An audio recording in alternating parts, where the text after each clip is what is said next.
Em pronunciamento na Câmara dos Deputados, o deputado federal Zé Trovão, aliado do ex-presidente Jair Bolsonaro, perdeu a paciência com acusações levianas da esquerda ao ex-chefe de Estado e proferiu severas críticas a Lula, qualificando-o como um ladrãozinho de 9 dedos e presidente de meia pataca.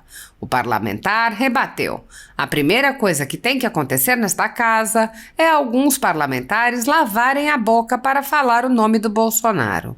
Nesta toada, ele complementou: então eu não estou entendendo o que está acontecendo com o homem que falou que ia dar picanha para os pobres, mas está deixando o povo comer barro em São Paulo.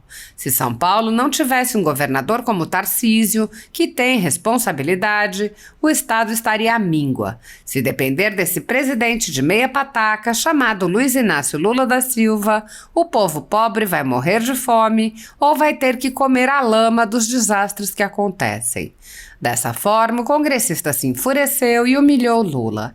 Chegou o momento em que nós temos que ter uma única consciência. Ou nós, o parlamento, deputados e senadores, colocamos este país no eixo e acabamos com as sanhas do ladrãozinho de 9 dedos, ou o povo que já vem sofrendo vai morrer à míngua, porque este desgoverno só serve para isso. E quero dizer mais, agora há cargo vitalício para as madames. Elas vão receber salário para o resto da vida. Vão viver à custa dos impostos. Vão viver à custa dos pobres coitados. Sabem quem são os pobres coitados? Aqueles que terão que pagar agora mais 28 bilhões de reais em impostos sobre os combustíveis.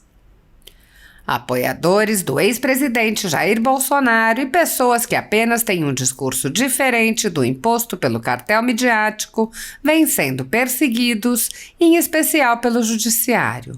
Além dos inquéritos conduzidos pelo ministro Alexandre de Moraes, do Supremo Tribunal Federal, também o ex-corregedor do Tribunal Superior Eleitoral, Luiz Felipe Salomão, criou seu próprio inquérito administrativo e ordenou o confisco da renda de sites e canais conservadores, como Bárbara, do canal Te Atualizei, e a Folha Política.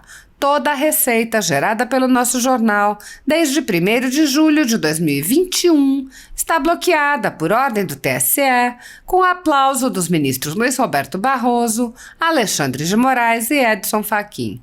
Há mais de 20 meses, toda a renda do nosso trabalho vem sendo retida sem qualquer previsão legal. O inquérito já está no 3º relator, Benedito Gonçalves, que mantém vigente dia após dia a decisão que retira o sustento de famílias e empresas. Sem a possibilidade de receber a renda de seu trabalho, o jornal corre o risco de fechar. Se você apoia o trabalho da Folha Política e pode ajudar, use o QR Code para a empresa Raposo Fernandes ou use o código ajude@folhapolitica.org.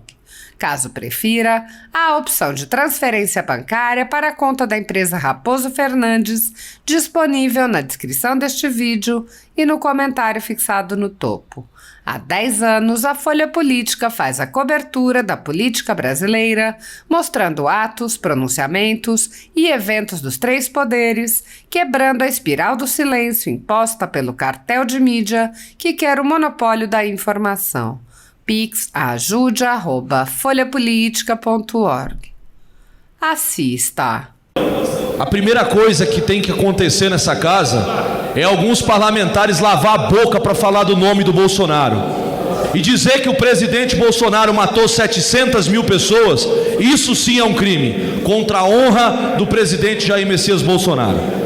Mas eu quero falar aqui, presidente, do requerimento de urgência que eu fiz hoje, protocolei hoje, sobre a questão das demarcações de terras indígenas. Nós estamos pedindo urgência na votação do PL 490, que trata de uma situação muito importante que nós precisamos resolver nesse país. Nós estamos à beira do caos, nós estamos à beira de acontecer no Brasil algo pior do que já aconteceu. Nós estamos vendo que de toda maneira a esquerda parece que quer criar ainda mais um conflito entre os indígenas e os produtores rurais. E é isso que nós queremos acabar. O deputado dispõe do tempo de até 3 minutos. Senhor presidente, a todo o Brasil que nesse momento nos assiste, eu quero fazer um breve relato do carnaval mais tenebroso da história do Brasil. A festa a qual eu não me oponho, cada um tem que curtir aquilo que gosta, mas a festa que já é considerada a festa da carne, não poderia ser menos absurda do que já foi. Enquanto os foliões pulavam carnaval, o povo paulista morria soterrado. Enquanto os foliões pulavam carnaval, e os foliões que eu estou dizendo é a primeira-dama do Brasil, é o ministro da Justiça. Enquanto eles pulavam a festinha deles, dançavam fazendo o seu olezinho, o povo paulista estava soterrado, com lama até o pescoço. E aí, o pai dos pobres, Abílio, o homem que diz que atende o povo mais humilde, que o governo dele seria pautado aos pobres para levar riqueza à mesa daqueles que precisam se alimentar, destinou 7 milhões para esse momento tão terrível. E os outros 2 milhões, que foram 9 no total, já eram o fundo dos portos. Então eu não estou entendendo aqui o que está acontecendo com o homem que falou que ia dar picanha para os pobres, está deixando o povo comer barro em São Paulo. Se São Paulo não tivesse um governador como Tarcísio, que tem responsabilidade, São Paulo estaria à míngua. Porque se depender desse presidente de meia pataca, chamado Luiz Inácio Lula da Silva, o povo pobre vai morrer de fome, ou vai ter que comer a lama dos desastres que acontecem. Chegou o momento em que nós temos que ter uma única consciência. Ou nós colocamos, nós aqui, o parlamento, os deputados, os senadores, coloca esse país no eixo e acaba com as sanhas do ladrãozinho de 9 dedos, ou o povo que já vem sofrendo vai morrer à míngua, porque esse desgoverno só serve para isso. E quero dizer mais,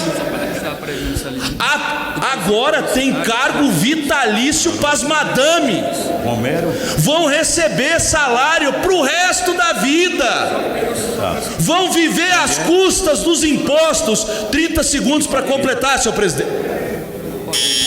Vão viver às custas dos pobres coitados. Sabe quem são os pobres coitados? Aqueles que terão que pagar agora mais 28 bilhões de reais em impostos sobre os combustíveis. Cada veículo hoje, para encher o tanque, vai gastar um veículo 1.0 mais R$37. Cadê a responsabilidade? Mas nós vamos desbancar esse desgoverno que está... Obrigado, nobre deputado Zé Trovão. Demais deputados presentes, eu ocupo essa tribuna agora para tentar racionalizar o ódio ideológico que o ministro Sérgio Dino tem do tiro esportivo, do cidadão cumpridor da lei, do cidadão que cumpre suas obrigações. Não dá para entender essa perseguição a um setor que gera emprego e renda. Todos os dias vão ao meu gabinete dezenas de empresários, donos de loja, presidentes e donos de clube, desesperados, porque estão à beira da bancarrota, pessoas estão passando fome, pessoas estão passando necessidade, tendo a sua atividade interrompida desde janeiro até agora, sem qualquer motivo, exclusivamente por revanchismo ideológico. A gente começa a raciocinar e pergunta: será que é por alguma razão econômica? Quero crer que não. O ministro não poderia estar recebendo um valor indevidamente para destruir todo um setor que movimenta a economia? Não pode ser isso. Por uma questão social, também não faz sentido, uma vez que são centenas de milhares de empresas que geram centenas de milhares de empregos, que impactam em quase 5% do PIB do Brasil, no ano declaradamente de recessão, afeta-se todo um setor, destrói-se todo um setor, apenas, repito, por revanchismo ideológico. Levantam-se alguns casos isolados, é verdade, são absurdos, de sujeitos que se valeram da sua acesso às armas para poder cometer crime, mas eles têm que ser punidos, são pessoas que estão em situação irregular. Existem praticamente 1 milhão de pessoas cumpridoras das leis, que zelam pela lei, que segundo estudos feitos nos Estados Unidos, a classe dos caçadores e dos atiradores esportivos são pessoas que se destacam na sociedade por serem exemplar. A gente não consegue compreender a razão de tanta animosidade, de tanta impossibilidade de diálogo, de falta de um aparato técnico. Por essa razão, o deputado Sanderson propôs um PDL para sustar um decreto que é ilegal, inconstitucional, que extrapola e atropela a legislação. O deputado Pedro Lupion propôs outro PDL para sustar essa portaria que determina o recadastramento, que é absurdo, é inviável. Existem lugares no Brasil onde só tem 1 ou 2 delegacias da Polícia Federal no estado e você tem que atravessar o estado todo com o seu equipamento para poder fazer o recadastramento. Não faz sentido, não há prazo hábil. E ainda assim, fecham possibilidade de diálogo. Eu ouvi hoje aqui que se quer discutir um projeto de Brasil, mas o que a gente vê é apenas um projeto de vingança.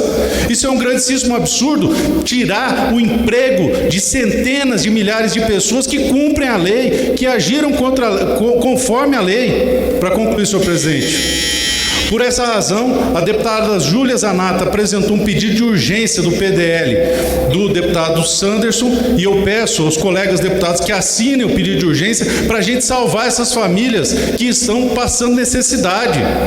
E eu apresentei um pedido de urgência ao PDL do deputado Lupion para travar essa sandice desse recadastramento, porque as pessoas, quando adquiriram seus equipamentos, cumpriram absolutamente a lei. Nós não podemos deixar o Brasil exclusivamente por conta de revanchismo ideológico.